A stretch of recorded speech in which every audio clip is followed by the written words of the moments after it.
Baik, bismillahirrahmanirrahim. Assalamualaikum warahmatullahi wabarakatuh. Shalom, Om Swastiastu, Namo Buddhaya, salam kebajikan untuk kita semua. Pertama-tama marilah kita panjatkan puja dan puji syukur atas kehadirat Tuhan Yang Maha Esa, karena atas berkat rahmat-Nya lah, sehingga kita bisa mengadakan proses pembelajaran pada hari ini. Tak lupa pula kita sebagai umat muslim mengirimkan salawat serta salam kepada Nabi Muhammad SAW yang telah membawa kita dari alam kegelapan menuju alam yang terang benderang. Baik, pada hari ini kita akan membawakan materi tentang interaksi sosial. Nah, adapun tujuan dari proses pembelajaran ini agar para siswa dapat memahami apa sih sebenarnya interaksi sosial itu dan apa saja syarat-syarat terjadinya interaksi sosial dan apa-apa saja bentuk-bentuk dalam interaksi sosial itu. Nah, pertama-tama saya ingin bertanya terlebih dahulu, apakah dari kalian ada yang mengerti apa sebenarnya interaksi sosial itu? Atau definisi dari interaksi sosial.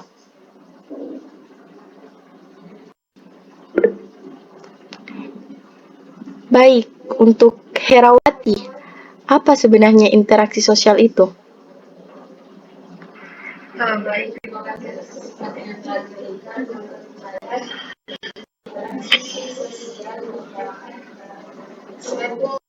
saya. Suatu hubungan keterkaitan antara satu individu atau kelompok. Baik, terima kasih. Nah, itulah tadi definisi interaksi sosial menurut dari Herawati. Selanjutnya, saya akan menjelaskan apa sih sebenarnya interaksi sosial itu.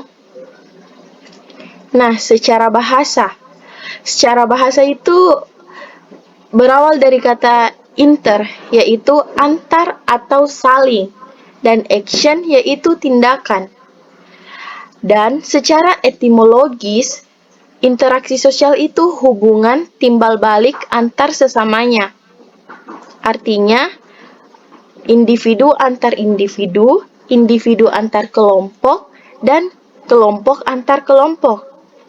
Nah, adapun penjelasan interaksi sosial secara umum, yakni hubungan timbal balik antara individu manusia dengan individu lainnya, antara individu dengan kelompok, atau antara kelompok dengan individu. Selanjutnya, adapun syarat-syarat terjadinya interaksi sosial. Ada dua, yakni kontak sosial dan komunikasi.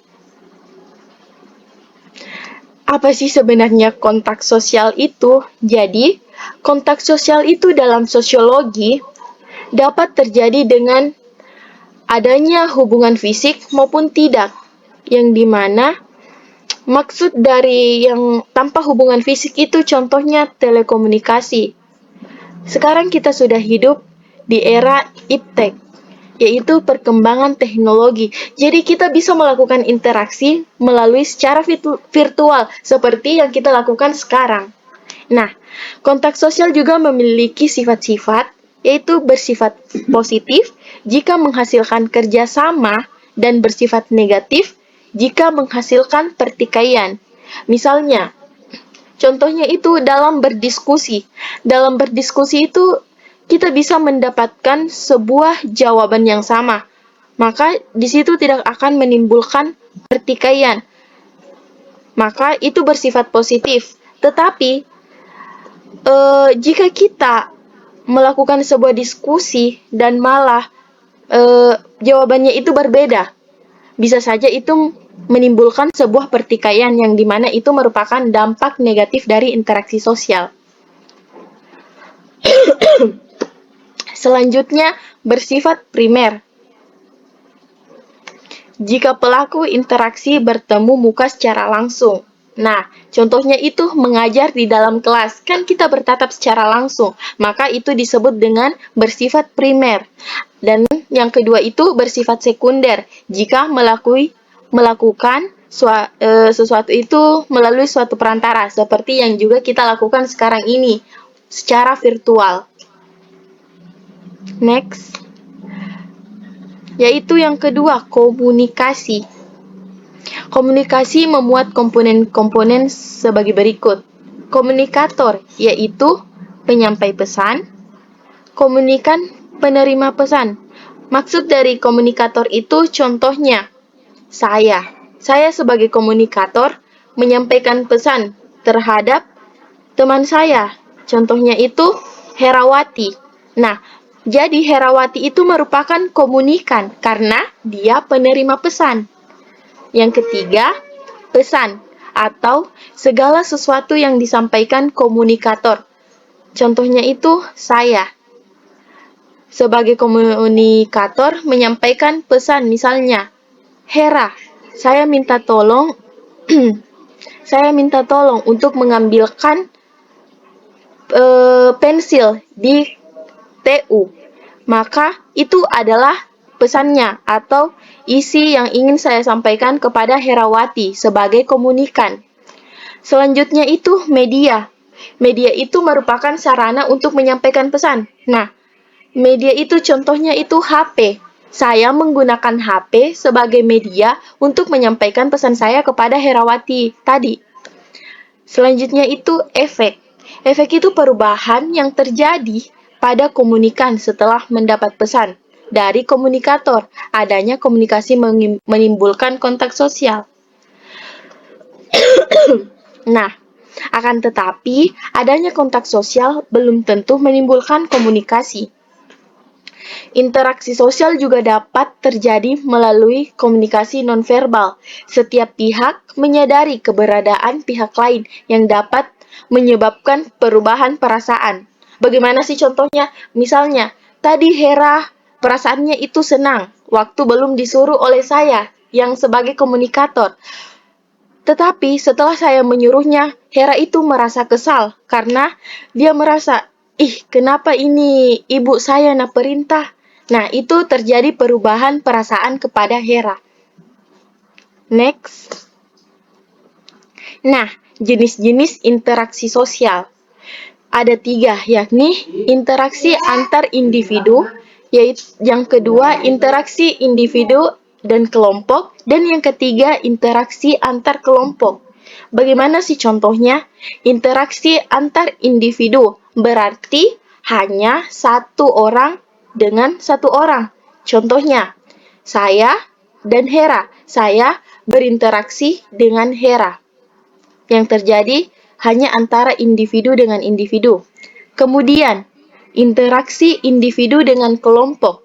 Contohnya itu, saya berinteraksi dengan kalian yang berkelompok. Saya sebagai guru dan kalian sebagai murid saya.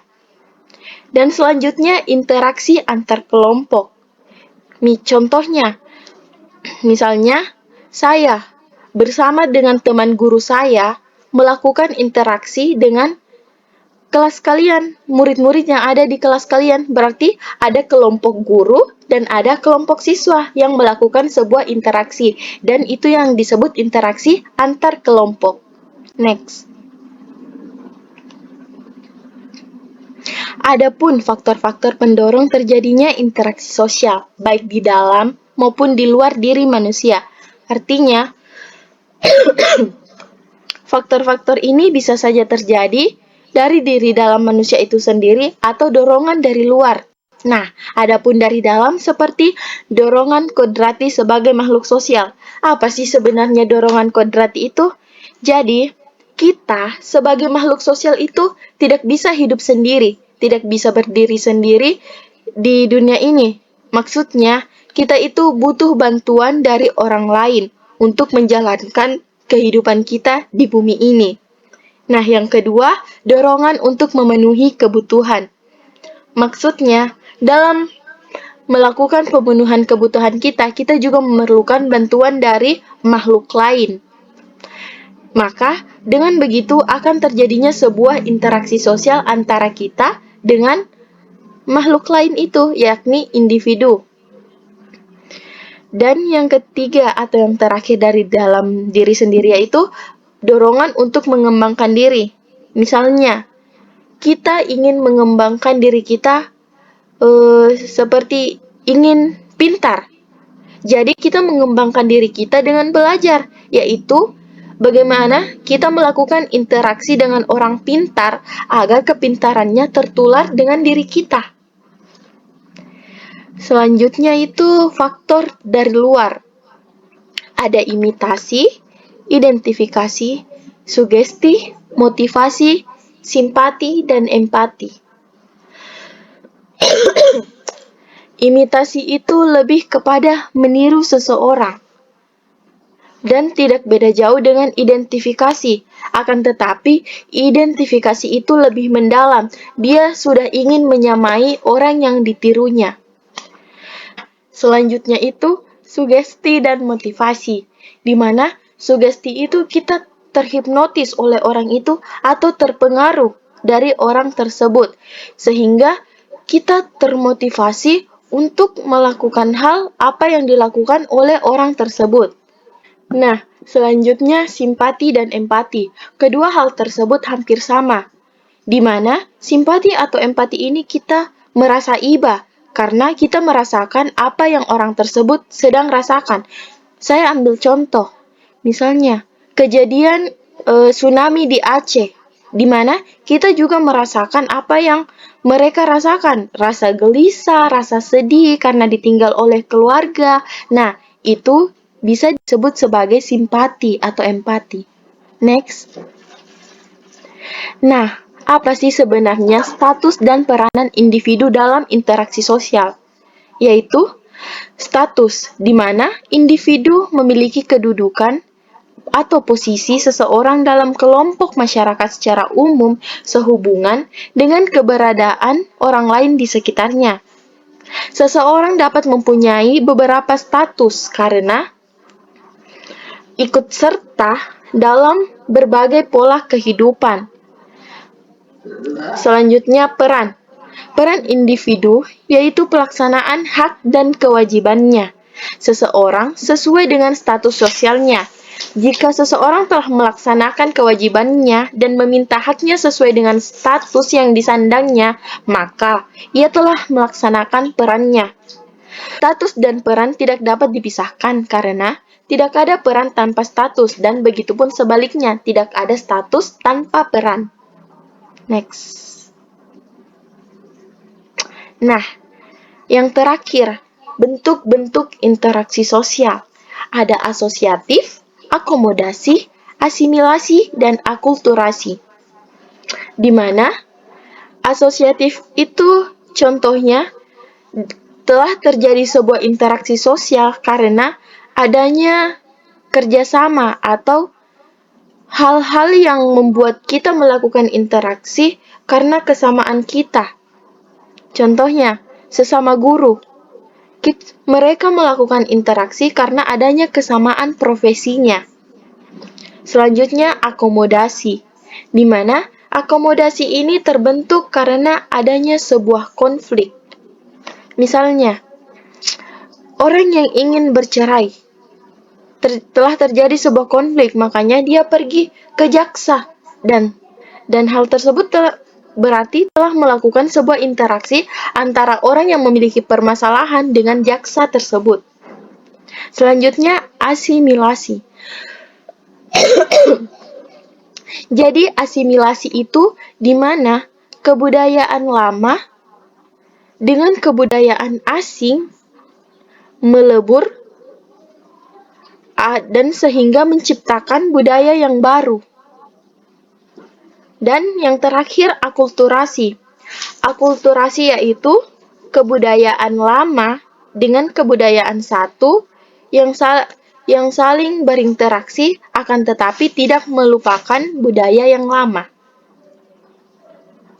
Nah, itulah tadi penjelasan tentang interaksi sosial, dan di sini saya akan membagikan dua kelompok untuk kalian berdiskusi apa saja sih contoh-contoh interaksi sosial itu.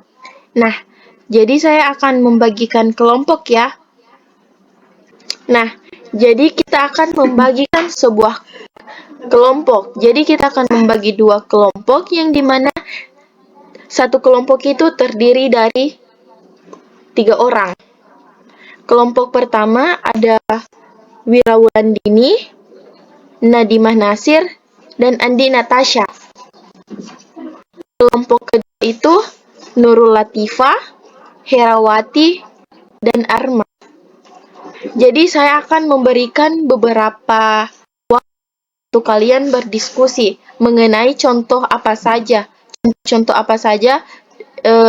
dalam interaksi sosial.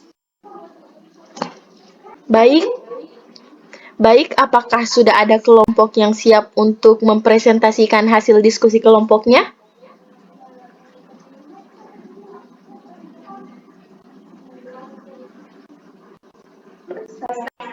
Baik.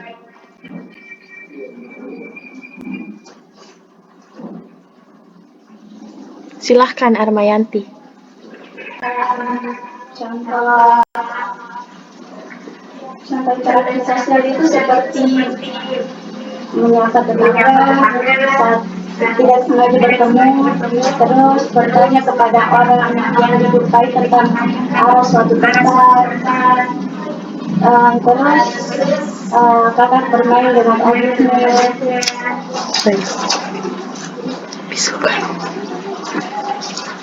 Baik, terima kasih kepada Armayanti telah mewakili kelompoknya. Ya, betul sekali.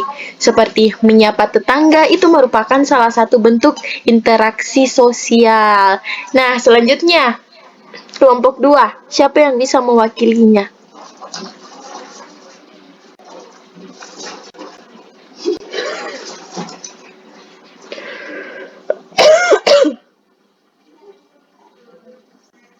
Baik, Herawati, dipersilahkan.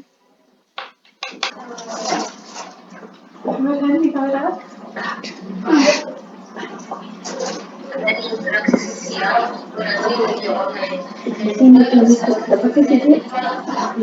Seorang mahasiswa atau siswi melakukan presentasi di dalam kelas.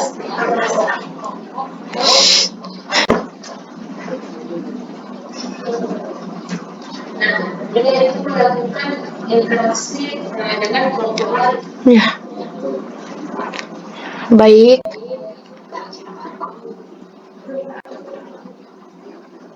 Baik, terima kasih kepada kedua kelompok sudah memberikan contoh dari interaksi sosial. Semoga teman-teman yang lain juga memahami apa sebenarnya interaksi sosial itu, dan itulah tadi contoh-contoh yang telah diberikan oleh teman kalian dan hasil diskusi dari kalian. Nah, semoga dengan setelah proses pembelajaran ini kalian dapat memahami tentang interaksi sosial, syarat-syarat terjadinya interaksi sosial, faktor-faktor terjadinya interaksi sosial, dan bentuk-bentuk dari interaksi sosial. Baik, saya akan menutup proses pembelajaran ini. Semoga apa yang kita lakukan pada hari ini dapat bermanfaat untuk diri kita sendiri dan untuk orang lain. Dengan ucapan hamdalah, alhamdulillahirabbil alamin. Saya Hilma, pamit undur diri. Assalamualaikum warahmatullahi wabarakatuh.